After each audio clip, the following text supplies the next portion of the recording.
Alright, hi guys. I just released the link to my book that I'm writing. It's called Against the Herd, Socratic Questioning Meets Systems Thinking.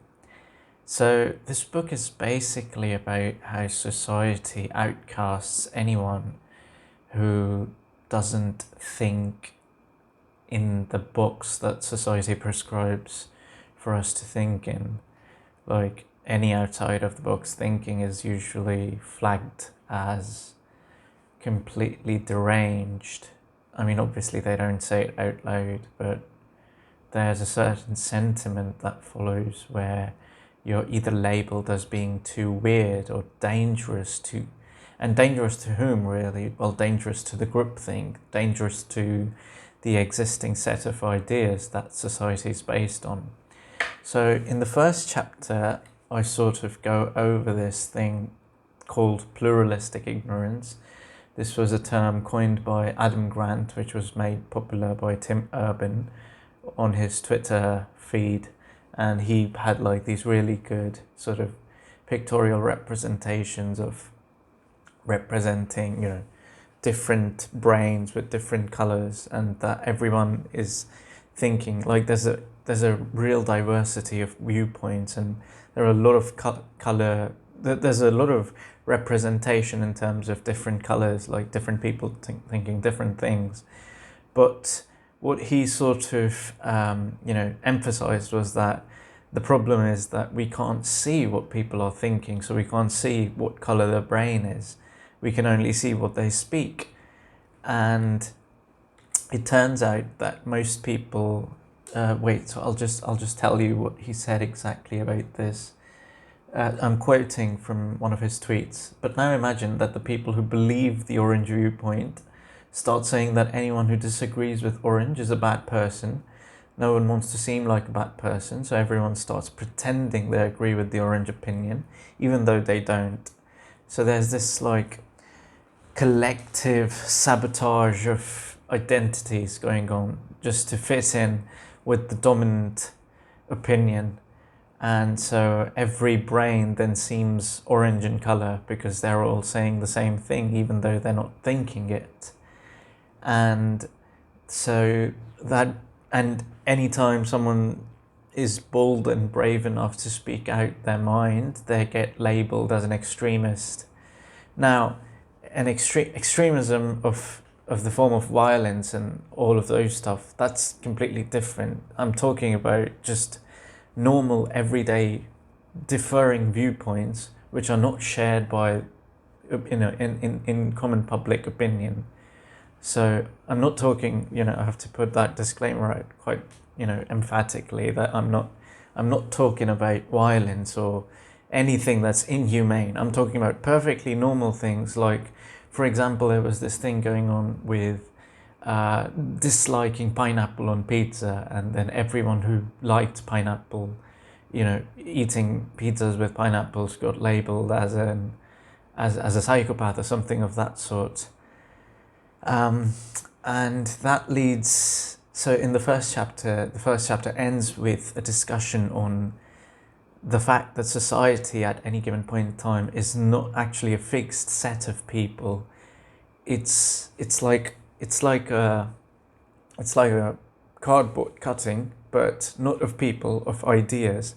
And anyone who conforms with those ideas and believes in those ideas sort of forms society.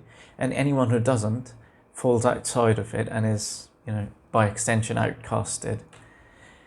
Then, and the second chapter isn't quite developed yet, at least the beginning of it, but the second chapter focuses on how being outcasted from society meant social death. Well, social death in the past meant death, because if you didn't have your tribe to protect you from the elements of nature and even elements of other human beings, then you were dead, basically. But, a lot of that carries on into our epigenetics or genetics.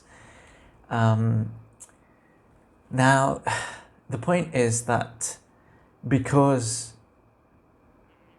social death meant death, there arose certain elements of communication in human civilization that sort of really distorted over the years, not over decades or over centuries rather, not even centuries, even more than centuries, right?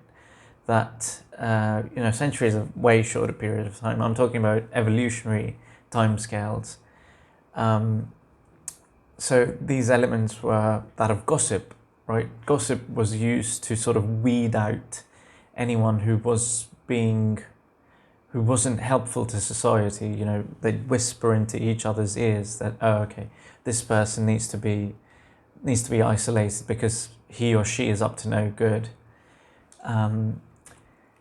And from there on, we go on to the third chapter, which is basically about hierarchies forming as a countermeasure against widespread gossip that was not credible. The entire idea of gossip is to have credible sources of information, but if they're not credible, then the purpose of gossip is lost, and hierarchies sort of replaced gossip on a larger scale of population. And then we go on to bureaucracies. Again, not yet a very developed chapter.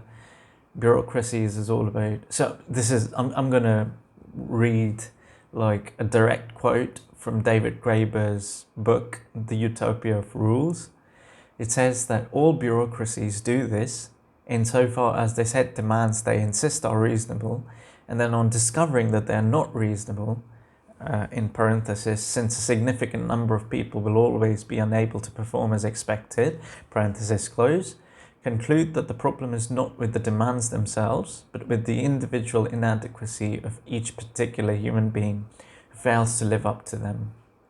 And like, this line was just really got to the heart of my complaints with the bureaucratic social order, is that, you know, and this goes back to the thing that I talked about, the cardboard cutter thing, the cardboard cutter ideas of society, right? Like, it's just a fixed set of ideas, and sorry about that, and it translates to the bureaucratic social order that anyone who fails to, you know, conform to the bureaucratic social order, you know, the cardboard cutter thing, is wrong by virtue of the definition of the social order. They're not different, they're just wrong. They're an outcast, right? And this leads us to, that's just how it is. And so that's just how it is. That's a phrase that's thrown around more often than it deserves to be thrown around. Clearly, it's like one of those phrases that gets thrown around every time you come across a problem that is solvable using some form of systemic change, but the system is supreme, and not for the reasons that one would think.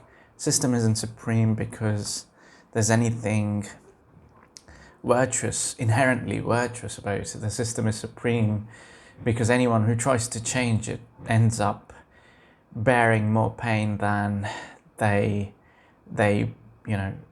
are gifted with happiness. So the problem then becomes that, what exactly is the purpose of this thing? So, you know, going back to the cardboard cutter thing, the cardboard cutter ideology is that, you know, everyone who falls inside of this is good. Anyone who falls outside of this is bad. And, you know, that's oversimplifying it, but considering that this is my first version of the book, I think it's fine to say that. I'll probably be doing a couple of more of these videos. Yeah. So I've got an entire tweet thread that goes over it. That's just how it is thing. I think I might as well just read out the Twitter thread, because I'll probably end up, maybe, I don't know if I'm just contemplating whether or not I should just read out the Twitter thread. It's probably a bit too long. Okay, I'll maybe just read out one particular tweet that I think is really